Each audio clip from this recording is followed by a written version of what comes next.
Pozdravujem. V tomto krátkom videu by som vám chcel predstaviť tento sivý rámik vyrobený v takejto sivej, prírodnej, naturálnej farbe, určený pre fotografie s rozmerom 13x18 cm, respektíve 18x13 cm.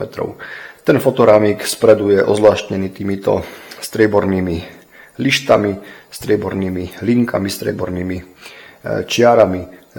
Fotografia je krytá pomocou skla, ktoré má hrúbku 1 mm, čo znamená, že je dostatočne chránená pred prachom, pred vplyvmi vonkajšieho prostredia.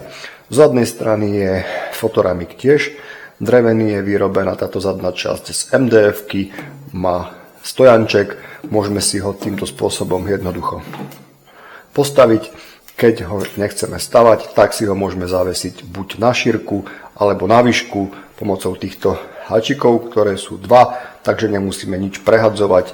Stačí, keď si vyberieme fotografiu a podľa toho si vyberieme spôsob zavesenia.